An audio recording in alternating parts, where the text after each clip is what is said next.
Cette émission vous est présentée en partenariat avec South African Airways et One Click Sky Travel & Tour, votre agence de voyage partenaire pour des expériences inoubliables.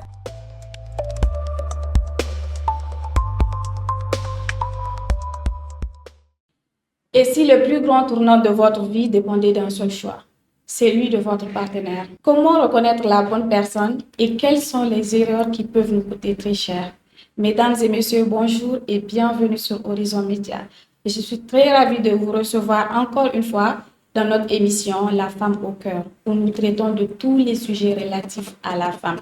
Aujourd'hui, vous l'avez si bien compris, nous allons parler d'un sujet très important, un sujet que nous avons déjà eu à effleurer dans d'autres thèmes, tels que les pressions sociales que subissent les femmes. Aujourd'hui, nous sommes accompagnés de notre conseillère matrimoniale qui va nous aider à choisir la bonne personne, mais également à éviter ces erreurs-là. Maria, bonjour. Bonjour Hadija, comment tu vas? Je vais très bien et toi? Ça va. Bonjour à tous et merci de me recevoir dans cette émission. Nous sommes très ravis de te recevoir aujourd'hui. Alors, avant toute chose, est-ce que tu peux te présenter à nos téléspectateurs? D'accord, donc bonjour à tous. Encore une fois, Maria Esther Fever est un auteur, n'est-ce pas? Et je suis aussi bâtisseuse des vies, bâtisseuse de destinée à travers la structure qui est mise sur place. Et je suis aussi conseillère matrimoniale. Je prends le temps de pouvoir former des personnes, des femmes et accompagner des familles, si je peux dire ainsi. Et je rappelle que tu as déjà eu à écrire beaucoup de livres Oui.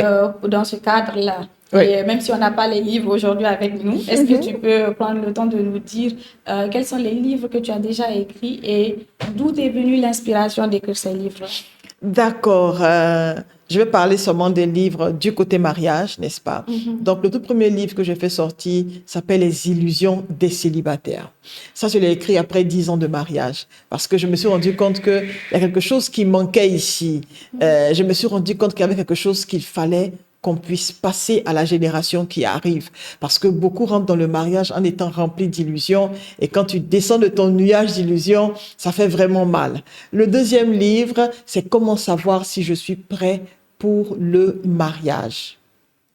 On s'apprête. Quand on va passer le baccalauréat, on prend le temps de pouvoir s'apprêter parce qu'on sait les sujets qui vont passer là-bas. On ne sait pas encore véritablement le contenu, mais on sait qu'il y a maths, il y a français, il y a espagnol, il y a anglais.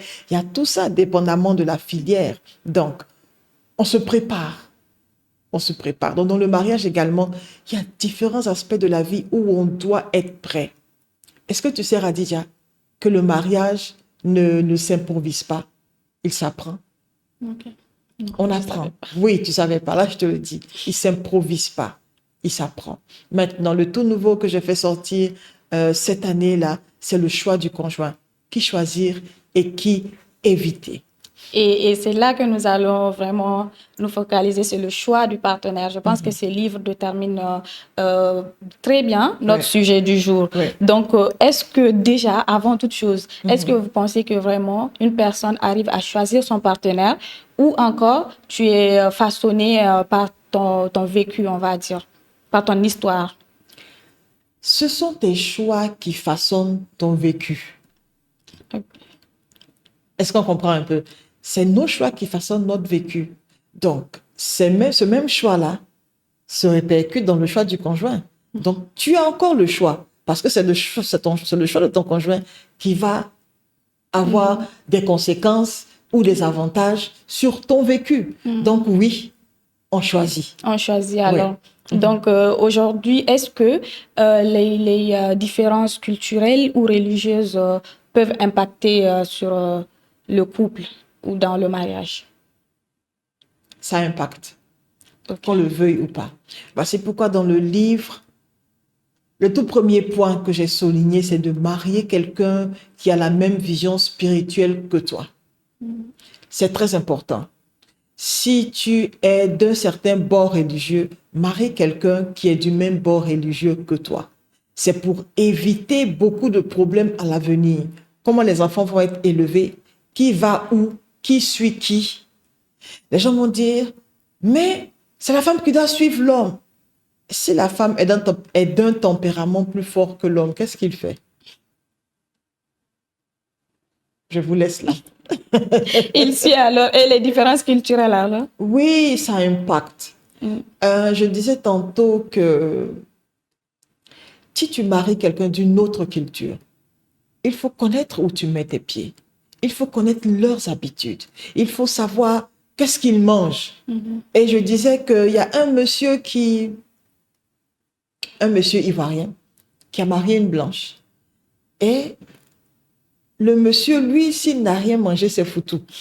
C'est-à-dire les feuilles, ce qu'on appelle feuilles, les salades. Lui, il ne connaît pas tout ça. Pour lui, ce n'est pas la nourriture. S'il a mangé, qu'il est content, c'est le foutu. Mais la femme blanche, ça va piler le foutu. Et c'était source de confusion et de problèmes constants. Quand ils sont rentrés en Côte d'Ivoire, il y a quelqu'un qui lui a dit à la dame, écoute, prends le temps de pouvoir apprendre à piler le foutu. Et elle s'est mise à apprendre à piler le foutu. Et ça a marché. Je ne vais pas loin. Moi, j'ai marié quelqu'un qui n'est pas de la même nationalité que moi. Quand je me suis mariée, tous les dimanches, ma belle-mère appelle son fils, viens manger le foutu. Viens manger le foutu. On était peut-être à 1 mois du mariage, 2 mois. Je n'ai rien dit, j'observais tous les dimanches. Après l'église, il prend la route et puis il va manger chez sa mère. Après, je me suis assise, j'ai dit, mais attends, est-ce que leur foutu est différent de mon foutu? Tu vois, non? Et je suis partie au marché. J'ai acheté le mortier et le pilon. Et c'était la fin de cette histoire d'aller manger chez sa mère tous les dimanches. Donc, même quand tu te maries aussi avec quelqu'un où vous n'avez pas les mêmes convictions culturelles, on va dire, l'essentiel, c'est de savoir s'adapter dans ces cas. Oui, il faut s'adapter parce que si on ne s'adapte pas, on va avoir des conflits qui n'ont pas lieu d'être. Qui n'ont pas lieu d'être. Et c'est une chose qu'il faut qu'on puisse regarder. D'abord voir, est-ce que je peux m'adapter à sa culture? Et il faut connaître vraiment là où on met les pieds. Moi, je me rappelle, il y a quelqu'un qui s'est marié avec un monsieur qui est décédé durant le Covid, là. Et puis, quand le monsieur est décédé, dans la culture du monsieur, quand quelqu'un décède, quand un conjoint, une femme bien, un homme décède, qu'ils sont mariés, la femme, bien le monsieur, dort à côté du cadavre. Oui, on ne savait pas. Elle ne savait pas. Mais c'était quelque chose qui m'a profondément enseigné, surtout quand j'écrivais le livre. J'ai dit, connaissez là où vous mettez vos pieds. Si elle savait que quand tu perds ton mari, tu dors avec le cadavre, je te promets que ça allait changer sa manière de voir les choses. Donc, c'est important pour nous de ne pas choisir un conjoint à l'aveuglette. En fait, c'est la raison pour laquelle j'ai écrit le livre. Poussons un peu plus. Ne nous limitons pas seulement à aller au restaurant, marcher seulement sur la corniche, prendre de l'air, rire ensemble, manger une glace, un tacos, et puis c'est tout, boire du coco. Mais allons-y un peu plus, parce qu'au-delà de boire du coco et de manger du tacos, il y a beaucoup d'autres choses qu'il faut que tu connaisses de la personne. C'est pour choisir avec sagesse que j'ai écrit ce livre-là. Et vraiment, on te remerciera jamais assez parce que moi, j'ai pris le temps de lire le livre et j'avoue que ça soulève beaucoup de questionnements sur beaucoup de plans également. Que ça soit, je me rappelle que c'est la question de la religion qui était en premier. Mais aujourd'hui, à quel point l'avis des parents compte dans le choix du partenaire? Oh, la vie compte. Depuis le début jusqu'à la fin, la vie compte. Parce que, qu'on le veuille ou pas, quand on ne sera plus de ce monde, ce sont nos parents qui vont nous enterrer. Quand je dis nos parents, c'est notre famille qui va nous enterrer. Imagine, on vient se marier avec quelqu'un que nos parents ne veulent pas voir. C'est nous qui ne serons pas heureux. C'est vrai que si on veut s'entêter, on peut le faire, mais il serait sage de considérer le conseil des parents. Maintenant, le dernier mot nous revient. Le dernier mot ne revient pas aux parents parce que c'est nous qui allons vivre avec la personne. Ce ne sont pas nos parents. Donc, si on est convaincu que nous sommes avec la bonne personne, à nous de pouvoir utiliser beaucoup de manières, mais n'oublions pas, les parents vont conseiller, mais le dernier mot te revient à toi. Et justement, une personne qui passe en tête, mais quand même qui se dit, je suis convaincue de mon choix et qui part jusqu'au bout, comment tu vas essayer de vivre cette relation-là en sachant bien que les parents désapprouvent? Oui, d'abord, il faudrait qu'on comprenne que quand on se marie, on ne reste pas dans la maison familiale. J'ai pu voir ça dans beaucoup de cas. Des personnes restent dans la maison familiale. D'abord, c'est très compliqué de pouvoir, pour la femme qui vient vivre avec sa belle famille, c'est très compliqué, même si elle ne le dit pas. Tout le monde a besoin d'un peu d'intimité. Vous avez besoin d'intimité pour bâtir votre vous deux d'abord. Donc, il est sage de pouvoir vous démarquer, vous séparer, mais de façon géographique, afin que vous puissiez vous construire. Si vous venez vous mettre, j'étais dans la famille, ce sera compliqué pour vous. Est-ce que vous comprenez? Oui. Maintenant, si tu veux vraiment vivre cette relation que tes parents désapprouvent, tout ce que tu vas vouloir faire pour ta famille, mets-la en avant et laisse-la. Par exemple, si tu veux faire un cadeau à ta mère, donne le cadeau à ta mère pour l'offrir. Donne le cadeau, pardon, à ta femme pour l'offrir à ta maman. Et vice-versa.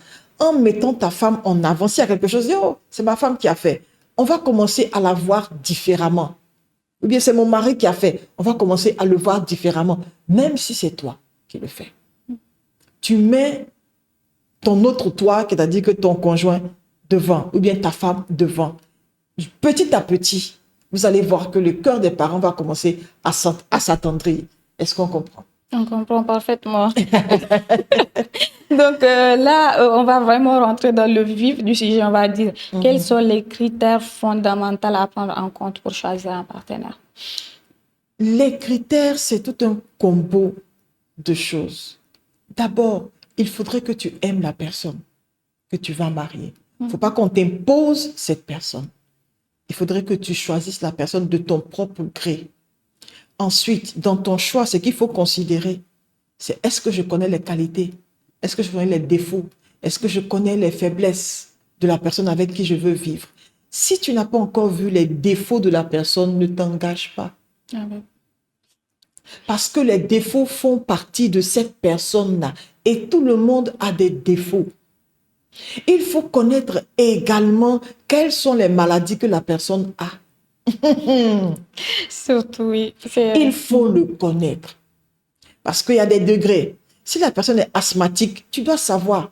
Pourquoi? Pas parce que tu veux pas vivre avec un asthmatique, non. Mais parce que toi aussi, tu te prépares au cas où il pique ou bien elle pique sa crise. Si la personne est épileptique, il faudrait que tu saches que il y a des signes qui arrivent avant que la personne pique sa crise. Et en ce moment-là, tu sais comment te préparer.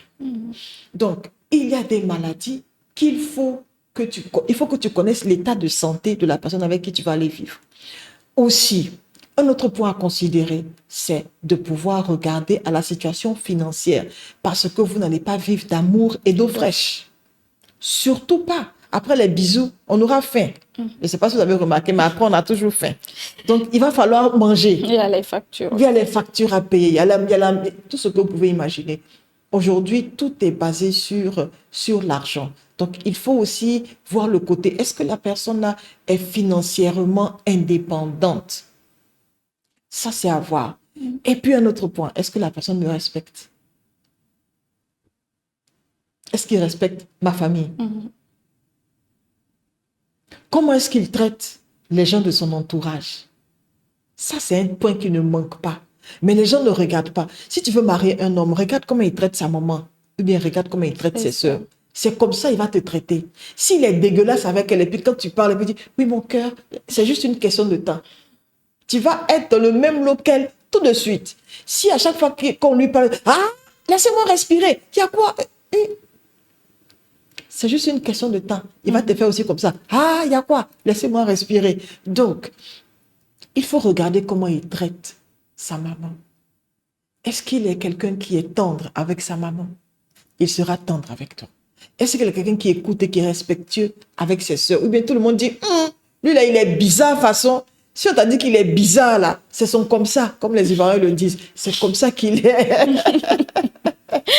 Donc, avant de pouvoir observer tout ça là, avant de pouvoir t'engager, un autre point, est-ce qu'il prend Dieu au sérieux? Parce que si Dieu qui l'a créé, il ne prend pas Dieu au sérieux, il est comme ça. C'est pas toi qui vas prendre au sérieux. Donc, poussons un peu plus le bouchon quand nous choisissons quelqu'un. Et je pense que le livre est là pour vous aider. Oui. Nous vous invitons vraiment à prendre le livre. On va mettre les contacts de Maria juste en bas avec la régie. Et après, vous allez pouvoir la contacter pour prendre votre livre, Le choix du partenaire. Du conjoint. Oui, le choix du conjoint. Donc, aujourd'hui, quelles sont les erreurs courantes que les gens font dans le choix du conjoint ou du partenaire, en fait? Quelques erreurs que j'ai pu voir, c'est les gens suivent leurs sentiments. Mais tu vois, Hadidja, le mariage est une décision. L'engagement doit être basé sur la maturité. Mais aujourd'hui, on suit nos sentiments. Mais après 2 ans de relation, les sentiments ne sont plus là. Après 2 ans de vie commune, dans les sentiments, quand je dis les sentiments, c'est les étincelles, le coup de foudre et tout ce qu'on voit, parce qu'on a quand même vu beaucoup de choses qui nous rendent beaucoup plus sobres. L'erreur, les gens suivent les sentiments. 2, ils ne poussent pas un peu plus le bouchon, ils ne posent pas de questions, ils ne regardent même pas là où ils mettent les pieds. Une autre erreur que les gens font avant de s'engager, ils couchent ensemble. C'est une erreur. On n'en parle pas, mais c'est une erreur. Il y a beaucoup de personnes qui ont contracté le VIH comme ça, à travers un seul rapport sexuel. Et ça fait mal de savoir que maintenant que tu sais que tu es malade, tu ne peux plus épouser la personne. Et tu as gâché ta vie. Tu as écourté tes jours. Même si aujourd'hui on dit qu'on soigne, mais à nous de pouvoir marcher avec sagesse. Ne pas faire l'erreur de pouvoir coucher ensemble avant de vous marier. Même si vous êtes sûr à 100% que vous allez le faire, il y a une certaine retenue. D'abord, notre foi ne nous permet pas de faire ça avant de nous marier. Quel que soit le bord, à moins que vous soyez païen. Mais que vous soyez musulman bien chrétien, ce n'est pas conseillé. Donc, pourquoi est-ce qu'on saute la clôture? C'est une erreur. Et il faut qu'on puisse apprendre à pouvoir marcher avec beaucoup de sagesse. D'accord? C'est quelques erreurs là. Le reste, j'ai tout dit là-bas. Dans le livre, le plan. Alors aujourd'hui, dans notre langage courant, on dit red flag. Red flag, oui. Quels sont les red flags vraiment qu'il faut, tout de suite quand tu les vois, il faut fuir, il ne faut pas du tout choisir cette personne-là? Tu as quelques red flags en tête ou pas? Oui, bien sûr. Oh, comment? C'est ici, le livre est ici. Si tu peux nous citer les red flags là, que quand tu les vois, madame, faut fuir, ne choisis pas du tout. D'abord, quelqu'un qui ment constamment. Après son nom, toi-même là, tu sais que quand il te dit bonjour, il faut vérifier s'il n'est pas 14 heures. Donc, regarde à quelqu'un qui ment. Un red flag, quelqu'un qui ment, on ne bâtit rien sur du mensonge. La deuxième chose, un red flag qu'il faut fuir, c'est quoi? C'est la violence. Si la personne est violente, ne t'engage pas. Parce qu'une personne violente, que ce soit verbalement, même avec des coups de poing, ce n'est pas sage de pouvoir s'engager. Une troisième chose, une personne qui est manipulatrice. Il y a des gens qui sont très manipulateurs. Une personne qui est manipulatrice, c'est-à-dire que quoi? Elle use de ruses pour pouvoir arriver à ses fins, que ce soit femme comme homme. Tu as observé ça 1, 2, 3 fois. Et tu vas aller vivre avec quelqu'un qui ment, quelqu'un qui est violent, quelqu'un qui est manipulateur. Ton avenir va être quoi? Quel sera ton avenir? Donc, cette émission-là, c'est pour nous permettre de pouvoir ouvrir les yeux. Tout comme le livre Le choix du conjoint, c'est pour ouvrir les yeux. Et ne regarde pas seulement pour regarder, mais regarde en t'asseyant et en regardant au-dedans de toi. Qu'est-ce que je connais vraiment? Quel signal je vois?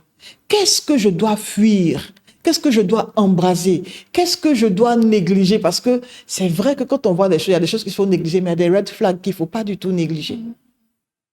Et tous ces red flags-là ne sont pas du tout à négliger. Je suis totalement d'accord avec toi. Parce qu'aujourd'hui, quand même, la plupart du temps, quand tu vois des femmes qui racontent, par exemple, leur divorce et autres, tu te rends compte qu'il y avait déjà des signaux bien Il y a avant qu'elles toujours des choisissent parfois signaux. quand même de ne pas prendre en compte. Il y a toujours des Parce que je me signaux. dis, tu choisis quand même de fermer les yeux sur ça jusqu'au bout. Donc, pour faire court, quelle discussion un couple doit vraiment avoir avant de parler de mariage, de s'engager? Quelle discussion. Oui, une conversation de couple normale. D'abord, la conversation, ça ne doit pas tourner autour de la nourriture. Il faudrait que... Ça ne doit pas tourner autour du matériel. Ça doit tourner autour de vous deux. Quels sont les langages d'amour? Vous devez connaître vos langages d'amour. C'est quoi un langage d'amour? C'est comment, quel acte l'autre pose pour que lui, ou bien elle se sent aimée. Les langages d'amour sont très différents. Lui, par exemple, son langage d'amour, c'est quand tu le respectes. Toi, ton langage d'amour, c'est quand il passe du temps avec toi. Et s'il ne sait pas que c'est passer du temps avec toi qui, toi, te fait plaisir plus que tout au monde, il ne pourra pas te faire plaisir comme il se doit. Pourtant, pour lui, il va se dire, « Oh, mais je t'ai offert une voiture, non? Oh, mais je t'ai envoyé à Dubaï, non? Oh, mais... » Après, tu vas dire, « Non, tout ce que je veux, c'est passer du temps avec toi. » Oh, mais fallait dire ça depuis. Pourquoi est-ce qu'on en arrive là? Parce que avant de se marier, on n'a pas ce genre de conversation. Il faut pouvoir dire, qu'est-ce que toi tu aimes? Comment est-ce que tu te sens aimé? Il faut connaître ce que l'autre aime, ce que l'autre n'aime pas. Moi, par exemple, je n'aime pas quand on me dit que je suis folle. Vous êtes en train de rire, par exemple, je dis une plaisanterie, en train de rire, mais toi, tu es folle. Hein? Regarde, si tu me connais déjà que tu es mon ami, tu sais que le mot folle, là, je n'aime pas. Il faut trouver un autre mot. Oh, mais toi, tu es exceptionnel, mais tu es fantastique. Je préfère, mais il ne faut pas me dire que je suis truc. Est-ce qu'on comprend? Mais tu vois, si tu n'as pas causé avec moi, tu ne vas pas savoir que ça, là, je n'aime pas. C'est quand on parle. Les conversations, il faut parler d'abord du langage d'amour, il faut parler de nos ambitions et de notre vision, il faut parler de nos familles, il faut parler de nos cultures, parce que même si vous êtes du même pays, les cultures sont différentes. Il faut parler de ça, il faut parler de notre état de santé. Et puis aussi, il faut parler sexe. Il faut parler sexe. Qu'est-ce que toi tu aimes et qu'est-ce que toi tu n'aimes pas? Il ne faut pas se taire, à moins que vous deux vous soyez vierges. Mais si vous avez eu des relations avant, il y a forcément quelque chose que un aime et l'autre n'aime pas. Donc, il faut en parler. Le tout, vous voyez, c'est de pouvoir être mature dans les conversations. Il faut parler de ça. Il ne faut pas te taire. Et puis, je prends un exemple simple. Je ne sais pas si tu me permets que je prenne un exemple assez simple. Il y a une dame elle avait une certaine vie et puis elle s'est rangée avant de se marier. Et puis, elle s'est mise en relation avec quelqu'un. Mais elle a remarqué que le gars ne faisait aucun geste, il ne la touchait pas, rien. Ah, elle a trouvé ça un peu bizarre quand même. Et puis, elle a décidé, elle avait dans sa tête quelque chose qu'elle aimait. Elle aimait les gros Maintenant, quand elle était dans la relation, elle a tout fait pour pouvoir voir ce que le monsieur a. Je ne sais pas comment, ne me demandez pas, il n'était pas là-bas. Il n'était pas là-bas. Maintenant, elle se bat pour pouvoir toucher. Et puis, elle touche quelque chose de très petit, comme ça. Regardez, vous là, ne dites pas ça à quelqu'un, ce sont nos histoires. Bon. C'est entre nous. Oui, c'est entre nous. Maintenant, elle touche quelque chose de comme ça. Est-ce que ça, c'est mauvais? Non, c'est pas mauvais. Mais ce qu'elle a trouvé, et puis elle a dit, ah, mais c'est quoi ça là? Et le monsieur qui dit, ça veut dire quoi? Moi, je n'aime pas les femmes qui sont bandites. Tu me touches pourquoi? Et d'ailleurs, mais ce que tu as touché là, ce n'est pas ça le vrai. Le vrai là, je suis assis là-dessus. Maintenant, elle a dit, bon d'accord, si ce n'est pas ça le vrai qu'il est assis là-dessus, c'est que je suis gâtée, je continue la relation. Ma nuit de gloire arrive. Ils se sont mariés. Ils sont allés à l'hôtel. Elle est rentrée en premier dans la douche. En tout cas, elle s'est apprêtée, puis elle est venue se coucher. Maintenant, le monsieur est rentré. 15 minutes, 30 minutes, 1 heure. Elle va taper à la porte, chérie. Mais c'est comment? Tout va bien. J'arrive. 1h15, 1h20, 1h30. Ah!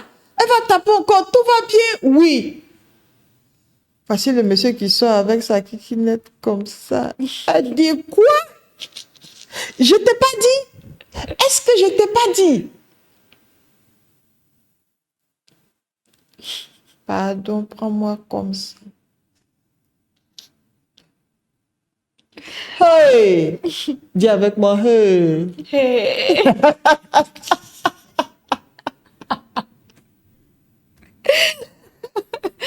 Pour couper l'histoire courte. Pour couper l'histoire courte. Le monsieur a commencé maintenant à demander pardon. Ils sont restés dans ça. La dame a souffert parce que ce n'était pas le type de choses qu'elle voulait. Elle a fait le bruit au monsieur jusqu'à... Le monsieur a dit, allez à l'hôpital. Il va pas. Vous savez, il y a des hommes qui sont très orgueilleux. Ils ne vont pas à l'hôpital pour se traiter. Ils ne vont rien faire, rien. Et le monsieur, un jour, il est sorti, il est venu avec une pommade là. La pommade là, il n'y a pas d'étiquette, il n'y a rien dessus, donc tu ne sais même pas c'est quoi qu'il y a dedans.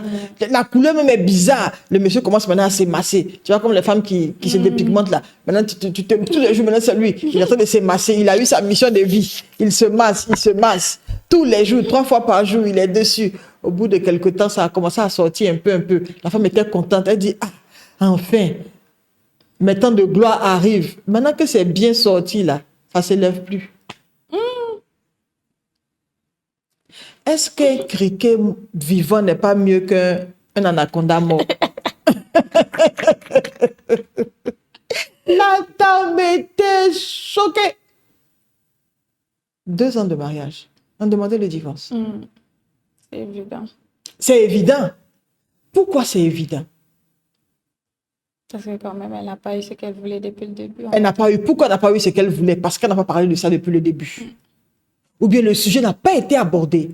Et même quand elle a essayé d'aborder le sujet, ça a été très mal pris par l'autre. Souvent, notre orgueil nous empêche de pouvoir bâtir réellement. Si tu avais dit, ah ma chérie, voici ma caquette, et tu vas me marier, non, voici ça qu'elle a. C'est ça. C'est pas autre chose, c'est ça. C'est ce que Dieu m'a donné. Parce que Dieu a créé tout le monde avec quelque chose. Et je nous dis, ce qui est sur nous là, c'est la réponse à la prière de quelqu'un. Si ça ne convient pas à une, ça va convenir à l'autre. Oui, ça va convenir à l'autre. Donc pourquoi mentir? Il a menti, ça l'a rattrapé. Parce que on parle du mensonge de les red flags. Ça rattrape. Donc c'est un exemple pour nous dire que, hey, il faut parler de tout ça. Et ne restez pas à être timide, parce que ça fait de trucs là, d'intimité. Excusez-moi. Et ça fait d'intimité là. Vous allez arriver là-bas, que vous le vouliez ou pas.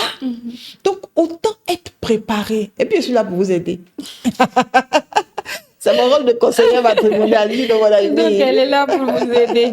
Et je pense que vraiment aujourd'hui, on a un peu fait le tour pour quelqu'un qui aimerait vraiment faire un bon choix. Si tu regardes cette émission du début à la fin, tu sais vraiment quoi faire. Et puis aussi, faut quoi prendre en compte. Mais c'est sûr qu'on fera aussi peut-être d'autres épisodes sur d'autres sujets, peut-être le couple, après le mariage. Oui, bien sûr. Ainsi de suite. Donc, on verra ça plus tard. Pour aujourd'hui, je te demande juste de regarder la caméra, de faire un petit résumé de conseils que tu donnes pour une femme aujourd'hui qui aimerait vraiment faire un choix de partenaire avant qu'on ne clôture. Mon ami, ma sœur, ma copine, ne laisse pas le désarroi, la dépression, la peur, l'envie de te mettre en couple t'empêcher de choisir avec sagesse. Ouvre les yeux désormais. Ne laisse pas ton cœur être aveuglé par « il est gentil ». Toute personne qui cherche quelque chose est toujours gentille. Choisis avec sagesse, en considérant les red flags qu'on a qu'on a cités, en regardant, est-ce que la personne là, il est du même bord religieux que moi, ne change pas la norme, ne dit pas qu'il va changer quand on va se marier, c'est pas vrai. Est-ce que la personne a craint Dieu? Est-ce que la personne est stable financièrement? Est-ce que la personne respecte ta famille? Toutes ces choses-là, il faut considérer cela. Et si tu as des questions à poser, si tu veux t'asseoir un peu plus et savoir où mettre les pieds, je t'invite tout simplement à chercher à parler avec moi et à prendre le livre Le choix du conjoint. Je ne fais pas la publicité du livre. C'est la transformation de ton intelligence qui m'intéresse. Ne te dis pas non, le livre coûte pas cher, il est 5 000.